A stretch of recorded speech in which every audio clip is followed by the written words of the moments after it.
But she went to Syria, and I don't see any other Congress people going out of their way to speak out on Syria. In fact, they just like want to keep arming jihadists, and she's the only one speaking against that. And so for that, I respect her. It's not an easy issue to speak out about, and she went there, and everyone lost their goddamn minds.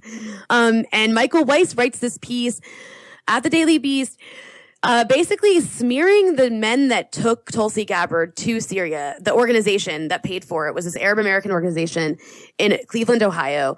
And the guy who's in charge of it, I actually know him. He's like an old family friend, and he's a really, really great guy. And him and his brother are the ones that organized the trip for her. And they belong to, I guess they're members of a political party in Lebanon called the SSNP, the Syrian Social Nationalist Party.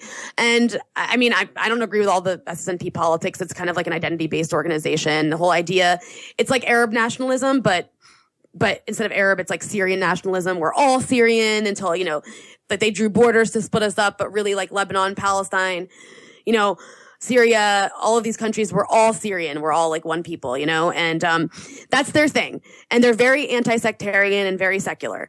And so that's these guys are the ones who took her there, not the SSNP. But because they belong to the SSNP, Michael Rice writes this hit piece calling the SSNP a fascist group, and saying that a fascist group is who gave Tulsi Gabbard her tour guides. They organized her trip to Syria. And then he goes on to say that the SSNP runs Humra, which is like a part of like a really yuppie sort of Brooklyn style area of Beirut, runs Humra like it's fiefdom with an iron fist.